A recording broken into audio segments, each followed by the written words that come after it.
peut-être en 2022 une présidente de la République française. Être une femme en politique, ce n'est pourtant pas si simple. C'est notre une francophone.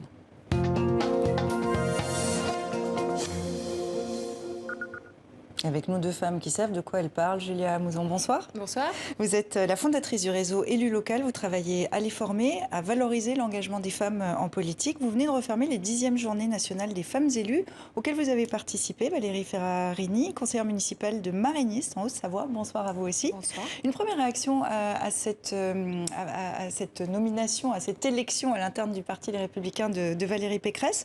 Est-ce que c'est un moment important dans la politique française aujourd'hui ? Oui, alors c'est un moment, c'est une avancée inattendue et majeure pour les femmes dans la vie politique française.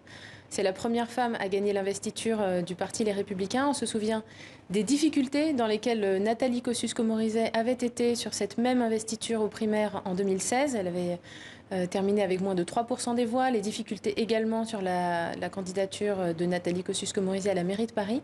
Donc c'est une avancée qu'on n'attendait pas et elle est absolument majeure pour les femmes en politique. 3 femmes sont candidates à la présidentielle, Valérie Pécresse, Anne Hidalgo, Marine Le Pen. Qu'est-ce que ça dit de la société française ? Ça parle d'une société qui évolue, ça parle d'une société qui avance. Ça dit aussi une situation nationale qui est différente des situations locales, avec beaucoup de résistance encore et beaucoup de difficultés pour les femmes en politique dans les mandats locaux. On va y venir. À ces 10e journées nationales des femmes élues, un atelier était consacré aux techniques de résolution des conflits avec 2 anciens du REN, dont un spécialiste de l'influence, de la contre-manipulation et de la gestion de crise. La politique est si violente ? Oui, moi je me suis engagée en politique pour servir l'intérêt général. Et très vite, je me suis rendu compte que nous subissions des violences verbales, des blagues sexistes. Et très vite, j'ai perdu confiance. J'ai failli plusieurs fois abandonner et heureusement, j'ai rencontré le réseau Élu Local qui est là pour nous amener un soutien, mais aussi des formations, des outils pour faire face à toutes ces violences et nous donner envie d'oser. Et aujourd'hui, j'ose demander justement à ce que les hommes nous rejoignent pour dénoncer toutes ces pratiques, toutes ces violences que l'on subit. Parce que, heureusement, tous les hommes ne le font pas, mais il faut qu'ils parlent aujourd'hui. Ce que vous nous dites, c'est qu'il y a un contexte. Vous avez présenté les résultats d'une enquête menée auprès de 1000 élus sur les violences sexistes qu'elles ont subies. 3 élus sur 4 disent avoir été confrontés à des remarques ou des comportements sexistes, des comportements qui font qu'1 sur 3 a envisagé de quitter la politique. Julia Mouzon, est-ce que l'ampleur du phénomène vous a étonné ? Malheureusement, l'ampleur du phénomène, non, ne nous étonne pas. Tous les ans, depuis plusieurs années, on entend ces témoignages de femmes élues qui nous racontent la main du maire qui est posée sur leur cuisse, le maire qui est toujours en place, une plainte déposée à la gendarmerie qui est classée sans suite parce que le gendarme loue un terrain au maire. On a comme ça toute cette connivence dans la vie politique locale qui rend la vie politique parfois très violente et en particulier doublement violente pour les femmes qui sont exposées à un sexisme latent, parfois très frontal et parfois beaucoup plus pernicieux. Ça vous est arrivé, à vous, directement ? Oui, ça m'est arrivé de rentrer dans une salle et que l'on fasse les caquettements d'une poule. Ça m'est arrivé de devoir changer de couleur de cheveux à force de me faire traiter de blonde de monsieur le maire. Ou encore... Par monsieur le maire, vous voulez ? Non. Les collègues pouvaient nous traiter de la sorte. Et cette perte de confiance, oui, je l'ai subie.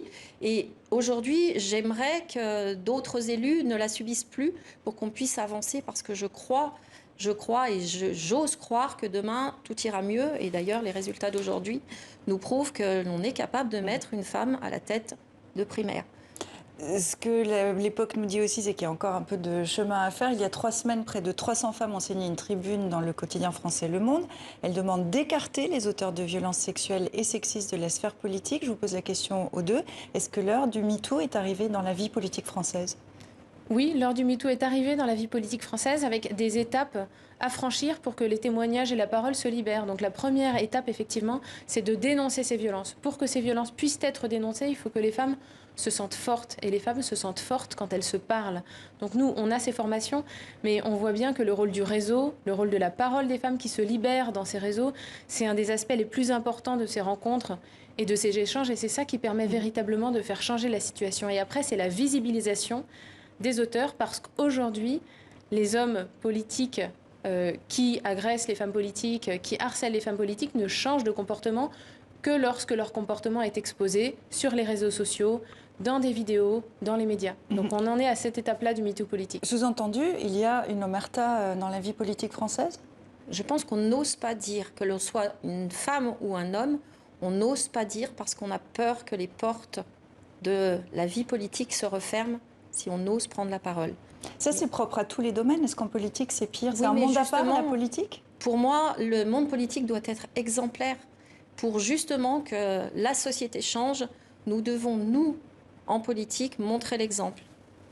Une recommandation que vous feriez pour changer cette situation dans la vie politique française? On est à quelques mois de la présidentielle. Oui, échanger vraiment. Il faut que les femmes échangent, il faut que les femmes dénoncent, il faut que les institutions continuent cette politique poursuivent, entament et continuent cette politique de la tolérance zéro. Comme le dit Valérie très bien, on a besoin d'une vie politique exemplaire si on veut emmener notre pays sur un chemin exemplaire. Ce que disent ces journées que vous avez organisées aussi en Creux, c'est qu'on est encore loin de la parité. On est loin de la parité, mais on est plus fortes ensemble. Ce sera le mot de la fin. Merci beaucoup à vous deux d'être venus dans 64 minutes, Valérie Ferrarini et Julia Mouzin. Merci Sylvia. Merci.